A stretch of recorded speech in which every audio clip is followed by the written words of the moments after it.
RMC, Apolline Matin. Avec Romain Cluzel du service politique qui nous rejoint désormais, vous le savez, tous les matins aux alentours de 8h35 sur RMC Story. Bonjour Romain. Bonjour Charles, bonjour à tous. Romain du service politique qui nous raconte les coulisses de cette campagne, les indiscrétions. On commence avec l'effervescence autour d'Emmanuel Macron car l'annonce de candidature n'a jamais été aussi imminente. C'est le off du jour. Une question est sur toutes les lèvres au sein de la Macronie. Quand le président va-t-il se déclarer ? Même Marlène Schiappa au micro d'Apolline de Malherbe mardi commence à s'impatienter. De votre côté, il n'y a pas de candidat. J'espère qu'il arrive. Mais quand ? Écoutez, ça c'est une décision très personnelle. Vous savez que les candidats ont jusqu'à début mars pour se déclarer.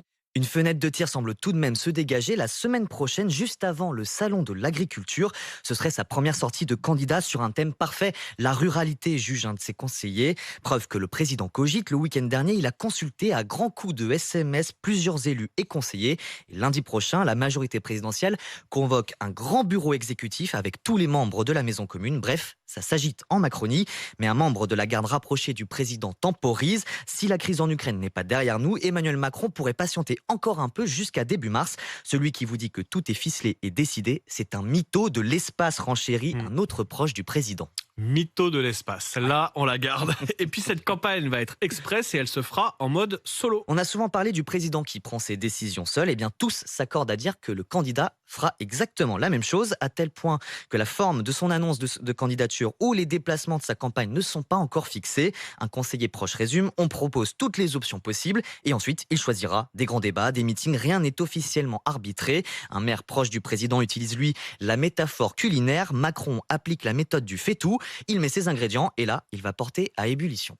Il y aura le fait-tout, il y aura la forme, le candidat, mais il y aura aussi le fond. Et le président sortant a déjà choisi un axe fort pour sa campagne, l'éducation. Plusieurs membres du gouvernement l'assurent, l'école sera l'un des piliers du programme avec un focus identifié, le collège et la réforme de la classe de 6e. Plusieurs propositions sont sur la table, moins de profs, moins de matières et plus de fondamentaux comme le français et les maths. Au total, entre 6 et 8 thématiques sont identifiées, énergie, formation, pouvoir d'achat, emploi, santé, grand âge. Les grandes lignes devraient être dévoilé juste après sa déclaration de candidature.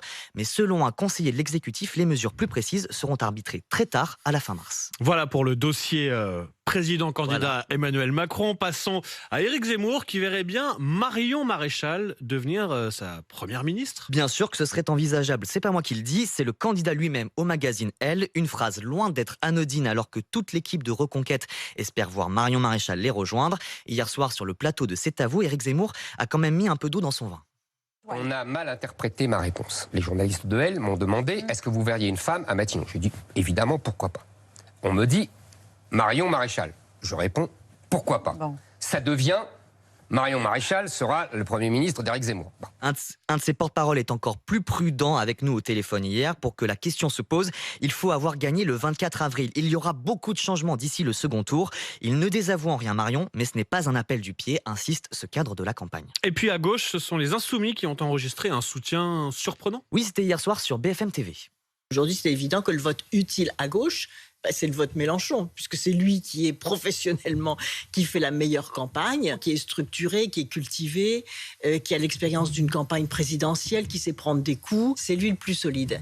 Ségolène Royal, ancienne finaliste de la campagne de 2007, privilégie donc Jean-Luc Mélenchon à la candidate socialiste Anne Hidalgo.